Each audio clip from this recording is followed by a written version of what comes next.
Hey everybody, I'm Levon from the Seawall podcast, and we're coming to you from San Diego on the eve of the Major League Rugby final.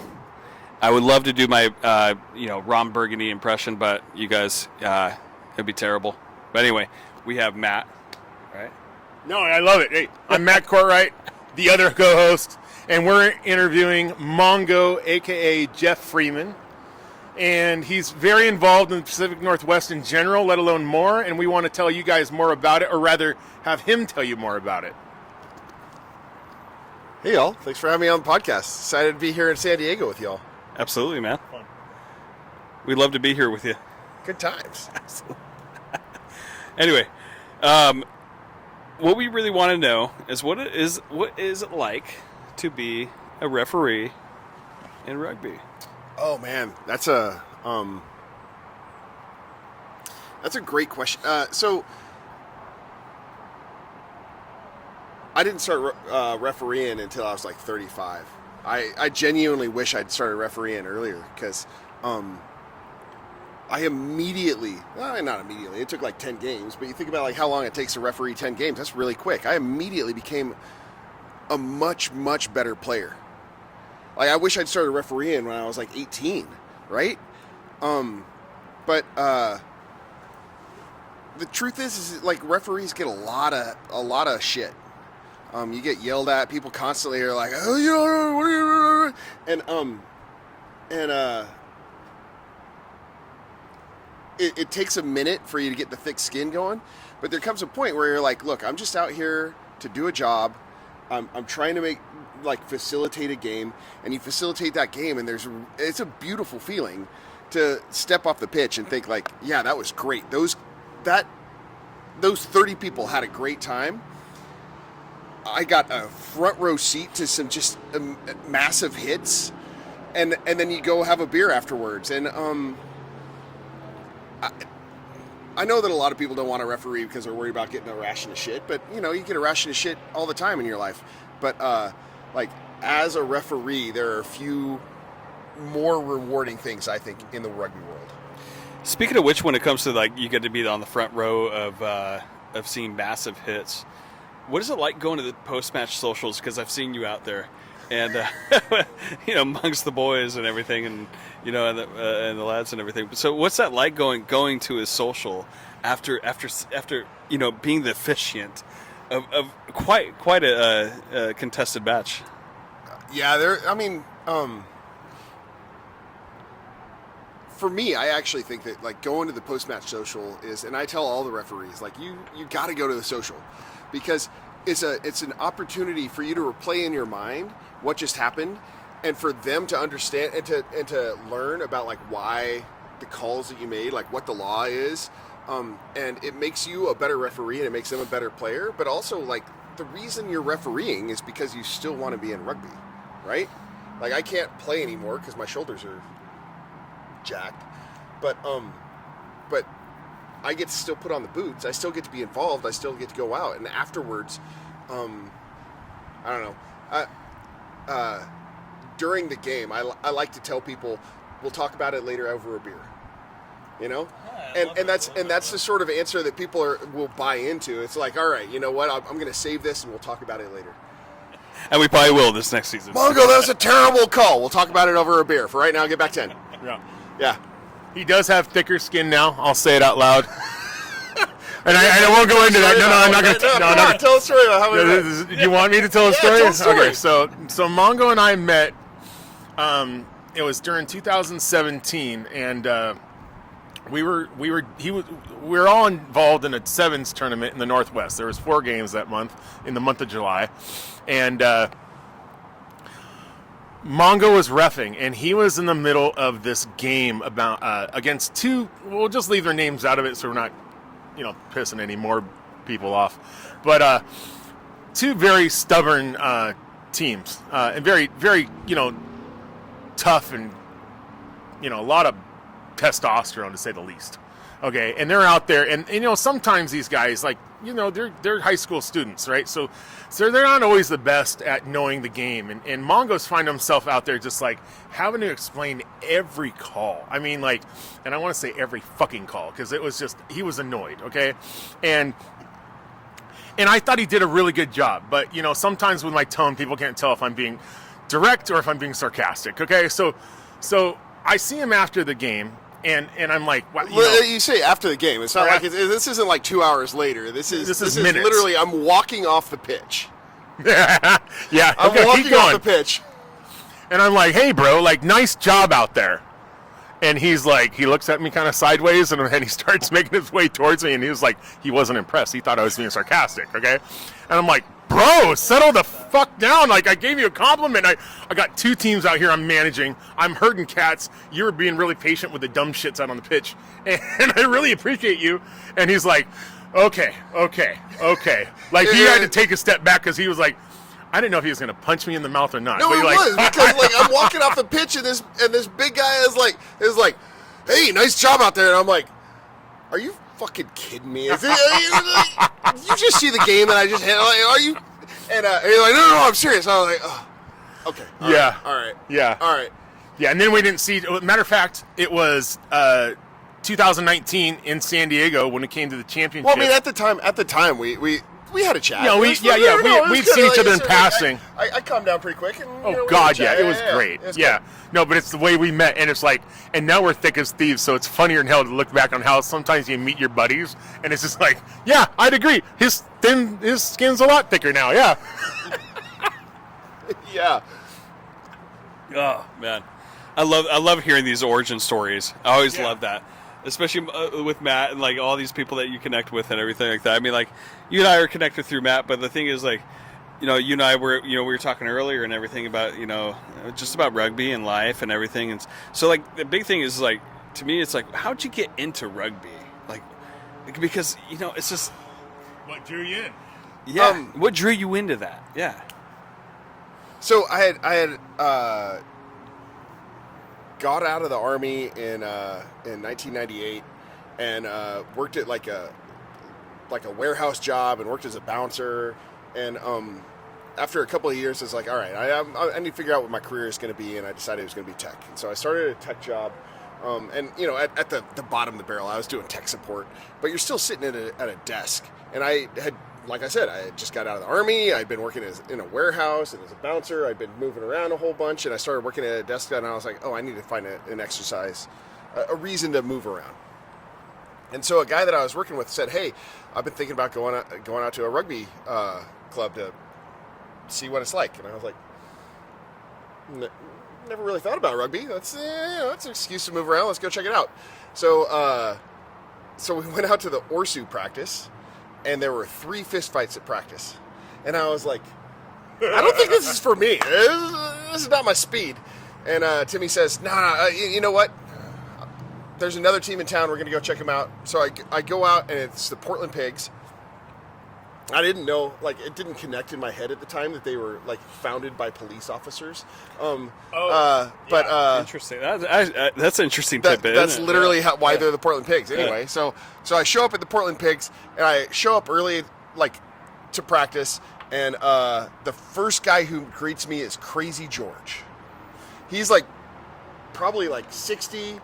Can I say it real quick? Proper rugby name.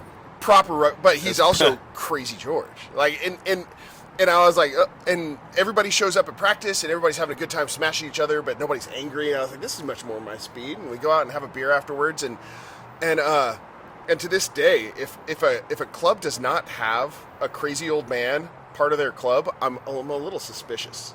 Like, you should have the crazy old dude, right? Oh yes, and if we all have those. If they have a name like Crazy George, it's even better. But I mean, you guys got Zippy, and you got like. I knew he was going to go there, right? Bobcat, right? Bobcat. If you don't have a crazy old dude, what's wrong with your club?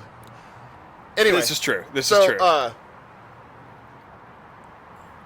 Started going out playing with Portland Pigs, and like, it was literally love from the first actual contact. Like, the minute that you smash into somebody who is like, hey, that was sweet, and they pat you on the back from the bottom of a ruck, and then they get you the next time, and you're looking up and down, and then you go have a beer with them, like, love rugby, love it. Yeah. And I remember the first time that you and I talked. God, it must have been about last year around this time. I'm not sure. Couldn't tell you. But you had told me to my face, you're like, rugby doesn't require like you to be a certain height or a certain size or anything like that. And so that really stuck with me. And you've been properly a part of my rugby journey. I really do appreciate that. No, seriously, that does touch me right here. I would have to say. Welcome to the sport, buddy. But no, I mean, that's part of what's awesome about rugby. Rugby is, for me, like the thing that I genuinely love about rugby is it is the most inclusive sport. It's a community built around let's smash each other and drink, and I don't give a shit about anything else except you're a cool person. But it's mad respect at the end of the day. It's got to be based on respect, but it's also like who are you and what are you bringing to the table, and it all shapes, all sizes, all creeds, all colors, all religions, all genders, like whatever. Let's go smash each other and have beer afterwards.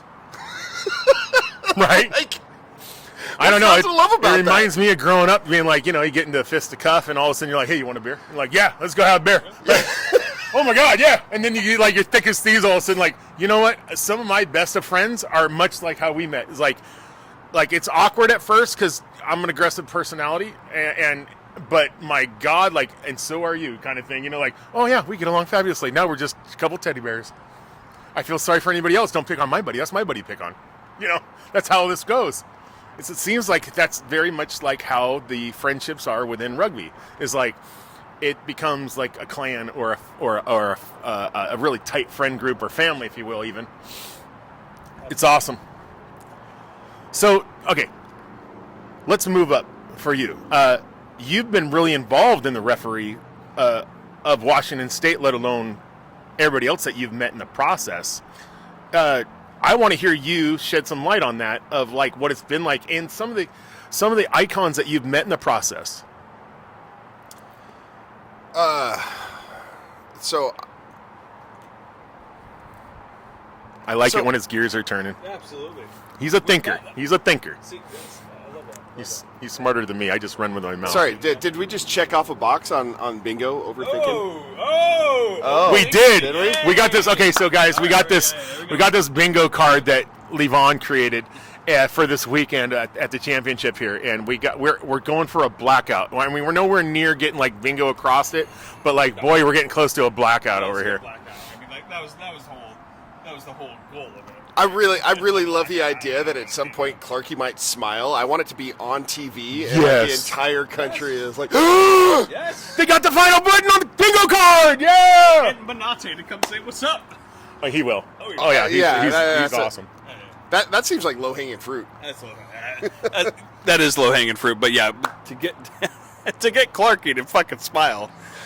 Oh man, that is a big one. That is a big ask, but we will get it. I think we'll get it. Giants that I met in rugby. So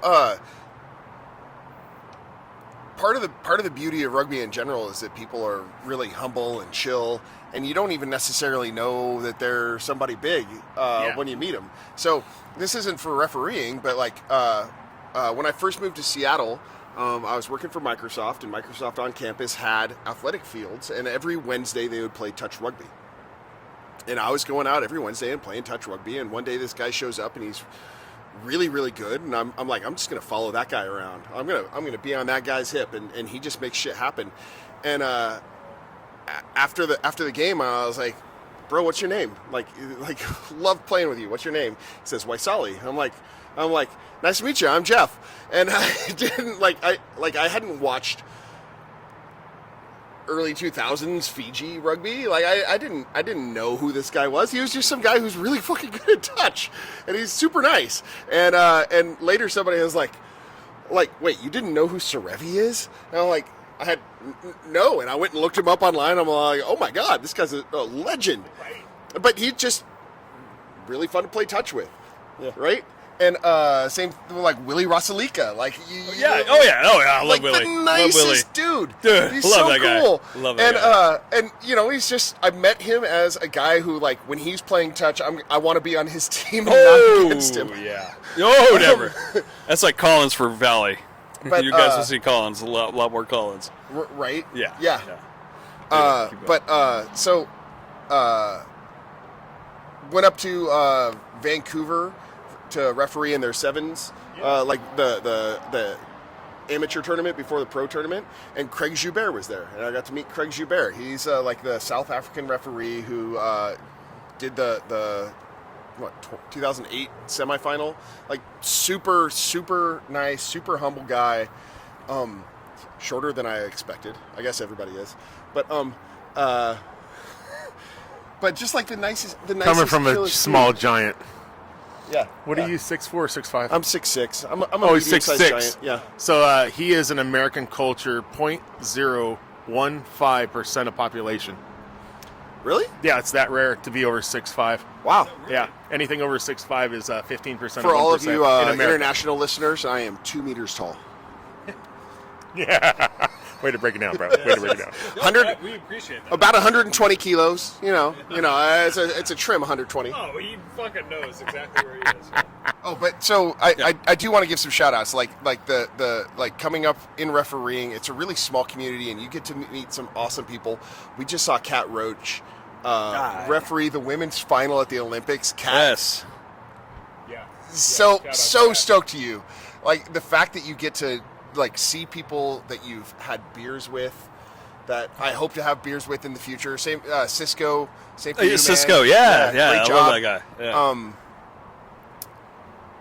Yeah, it's a surprisingly small world, which it's a blessing to be a part of. If you want to referee, come to Pacific Northwest Rugby Referee Society.com. No, I love it. Yeah, plug. No, do it. It's going to be on Keep the going. screen. Keep going, King. Yeah. Keep going. In all seriousness, we desperately need referees. It sadly is an old white male dominated position, and it shouldn't be. And so we desperately want people to come in and represent and be the direction of the game. Yeah. Like that's not something that I'm not doing it because I want like power or anything. I'm doing it because I love the game, but we need more people to be involved in order to keep that alive. Go. I love supporting refs. Like that's one of the things when we started doing the ball exchange was like I'll go out on the pitch and I'll walk over to the ref with a ball fully signed by both teams kind of thing and ask them for their signature. And it's so often that they're taken off guard in the sense of like, why me? And I'm like, bro, or ma'am, whatever. You're like a student of the game, and without you, we could not have had this game. All right, so like, thank you so much, and I appreciate that you're flattered by me asking, but like, no, you're a student of the game. You know more than any of these players 99% of the time. Yeah. Hence why you need a ref. And to be a student of the game is just immense in general because there's a lot to know. And I'll say like at the last game of the season, it was San Diego and Seattle in San Diego. And there was a injury timeout, and I, hollered over at the cohort next to me, and I said, "All right, at the next break, let's sing Marquise Goodwin Happy Birthday." And we did. The whole section erupted, and he turned around, and I watched a black man blush. It was awesome. And he was like, "Me?" And we're like, "Yeah, we love you, brother." And like. It was so epic, and just to watch, and he's such a composed guy naturally, like, that guy can just shake off anything, right? But he was caught in it. It was fun to watch him, like, get appreciated and just watch him just take it all in without being able to fight it. And because we love our refs, and we got to have them. Marquise is a solid dude. He's great, isn't he? He's so good. Yeah, great dude. Yeah, we'll see him. I'm sure we'll see him, unless he's still in France at the Olympics. Because 2 weeks ago he was in France. That'd be a pretty good reason to miss the MLR finals. Same. I'm sorry, I'm in France. Yeah, pinkies up. Speaking of people who are in France that I've met, Alona Marr. Alona, if you're watching, like, I have a picture of you and me and Jordan at the last MLR final, and it's what I've been showing a lot lately. People are like, "You know Alona Marr?" Yes, I do. She's come up. She's so funny. She's she's Yeah, if you ever want to be interviewed by the Seawall podcast, we're right here. We're right here. no. In all seriousness, she's super nice, and that's Yeah. I think that comes back to what we were saying earlier, and that like the thing that I love about rugby is it is inclusive. Everybody belongs. Everybody's here, and part of that, and what you were saying, Matt, is about its respect. It's like you have to respect the people who are willing to participate, who are willing to show up, who are willing to put it in, and yeah. Sorry. And I was the distracted. authority. The authority, Yes. right? Like, to be authority takes a certain character. Oh, I don't know. Maybe. I have two more questions. So, in terms of getting people more involved in officiating rugby, what's the protocol with that? Like, how do we go about that? How do we get more people involved? What I've been trying to do is just reach out more. So I've been trying to connect with communities and say like, hey, look, you know, this is an opportunity. This is a pathway. The problem is that we're not real good about having regular training that people can like figure out. Like, here's how I'm going to get certified. But I mean, It's okay if we don't, honestly. Like, on that question, like, it's okay if you don't have an answer. Like, I don't.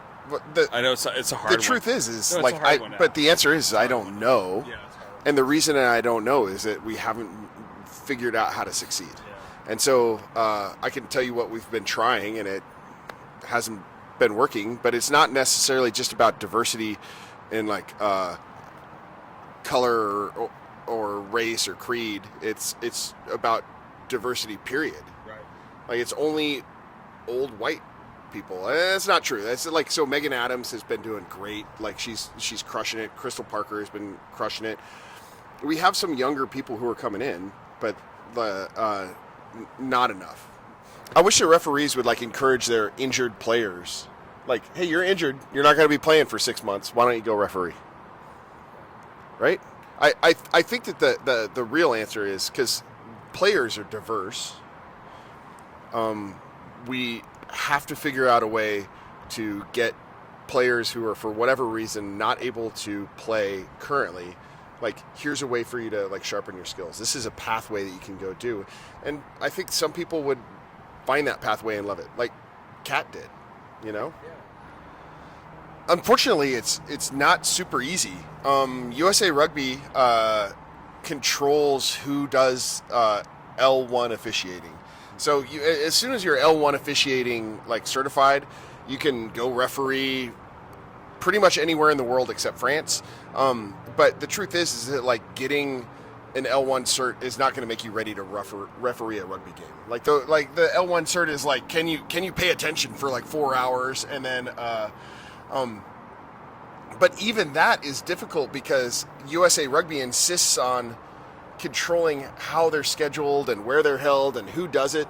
Like, we have 4 educators in Pacific Northwest, and in order for us to put on an L1 clinic, we have to register with USA Rugby, say, hey, we're going to have a L1 at this location. We've prepaid. You have to show that you have the location reserved, and then they're going to fly somebody in from across the country in order to give this L1 clinic when we have 4 people locally who can do it. I don't know. It's bonkers. Like, it's so difficult for us to put on just as we should be having an L1 clinic every other weekend. We have the people. Like, why do we like?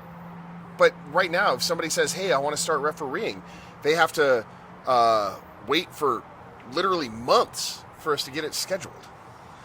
It's really awkward and difficult, and I don't have a good answer to that other than when an L1 clinic shows up, go register. Like, if it's going to be local to you, like pencil it out, make sure you go, and then. The real trick is, how do we get people who have had their L1 cert involved? How do we get them actually like going out and refereeing? Because it's one thing to be like certified to go referee, and it's something very different to actually go do it. So typically we get something like 5% of the people who take the L1 course actually go referee a rugby game. So 1 out of 20. Yeah. And so we've been trying to do things. So we've made it so that you get paid like immediately after the game now. We've made it so that like if you're new to refereeing, then you get like your referee kit for almost free. There's things that we're trying to do in order to encourage people, but at the end of the day, USA Rugby needs to empower us to make it easier for people to get into refereeing, and then we really need to get the community involved, the coaches, the administrators, in order to say if you're injured or if you're not playing right now, or maybe even if you're perfectly healthy, like go referee the kids game before you come play. That makes sense. Makes a lot of sense. Yeah, because watching the refs get coached up. So I was lucky enough to go to New York and New Jersey, New York and Free Jacks Academy game back in 22 before we went as a champions, before we went championship. And I got to watch a referee, and she is a biochemist, speaks 6 languages. I mean, smart as hell. And I saw these other refs. Amanda Cox was there. And she's awesome, by the way. Yeah, isn't she? And they were coaching her, and they were grading her. And then, like, at halftime, they gave her some pointers and, like, coached her up, and then kept on running around the pitch. And, like, and I was a pig in shit over here. I was like, can I just follow you around and watch how you do this? And, like, yeah, come on. Like, the refs very rarely have a fan. It's kind of weird. But they're like just like anybody else in our community, where they're like, come on in, the water's fine. Just don't get in my way, you know. And it was great to witness. Yeah, you get out of their way, let them do their job. But, like, I'd never witnessed it, and I just took it in. It was like an aha moment. It's like fun to watch how they see things, because as I've hung out with Geoff and the other characters that he's talking about with the L1s and all that, they will watch a game together, and that is different than anything I've ever experienced, because they will break it down, and sometimes I'm like, guys, you're putting the into fun. Let's go back. Rita gets so mad at me. I'm like, we need to back it up. That was in from the side. Look at the referee. Is like his positioning is off so he can't see it. And she's like, just watch the game. Yeah. Shut up and watch the game. Yeah. So, one of my favorite things, and this is difficult for us to do because like games are all like geographically distributed, and we don't have enough referees, so we can have a team of 3 at every game. But when there are games at Magnuson, it's not unusual for us to be able to get 5 referees like at the same location, and then afterwards to go to the bar together. And like, so you're talking about like people who are influential in your rugby journey, and for me, we used to go right down from Magnuson. There used to be a bar called the the Ravenna Tavern, and we would be like, all right, we're gonna go meet at the Rav Tav, we're gonna debrief, and it'd be like John Clavin and Denny Russell and Shadow, and and like you want to talk about some fucking brutal debriefs. Like, I can only imagine between John and Shadow alone. Mongo, I want to ask you about, there was a breakdown at the 33rd minute, 10 meters from and this happened. Can you explain what your thinking was? It's like, what did I just have for lunch? but it's that sort of thing that makes you a better referee. Yeah. And so you were talking about like how do we get people to be referees? The biggest thing is if we could get the numbers to have community. Yeah. All right. Well, to wrap this up, who would you like to give your shout out to for somebody that helped you along the way? You can have a couple. It's not going to break any of our hearts. Well, I mean, I would say those 3 that I was just talking about, like. So Clavin, Denny, and Shadow. Denny, Shadow. Cleve Larson was my coach back at the Pigs. Like, just good dude who teaches people how to be a good dude. Yeah. I don't know. There's so many along the way. Let's leave it at that. Yeah, I love it. Clavin, Denny, and Shadow. You are my heroes. So I could go on and on and on a list, like you said, but I gotta say, the 2 people right here, I'll leave it at that. I think it's because we're sharing a house and he wants the spoon later. I mean, I'll tell you that. Maybe. Okay, you know what? I'm going to bring it back. John Rogers and George Hanlon, you make me feel so safe when I'm spooning with you. You got to be if you're a second row, you got to be friends with your props. That's true. That's true. Good. Yeah, I'm going to throw mine out there to Shadow, a.k.a. Tony. That's his government name. He goes by Shadow, and he's a hoot. And the last, I'd say the last year of our friendship, him and I are both gone through some serious hardships in our lives. And he's been there for me as much as I've been there for him. And you know, the guy is a stand-up man. As sarcastic and as much crap as I flip that man, he's always there. And if it wasn't for rugby, I would have never met him. And he's had an influence on every one of us at this seat. Oh, yeah. Every one of us. He's had a positive influence. I mean, he's had some negative ones too. But we're not you know, shedding light on that today. But you know, he's a great man, and we all have mad respect for him. So that's who I'm going out to. That's a great. And he's a massive person. Ref in our area, so I think it's appropriate. And that is a very good person to shout out to. I'll shout out to him too. You two, and Shadow. Love it. All right, signing off from sunny San Diego.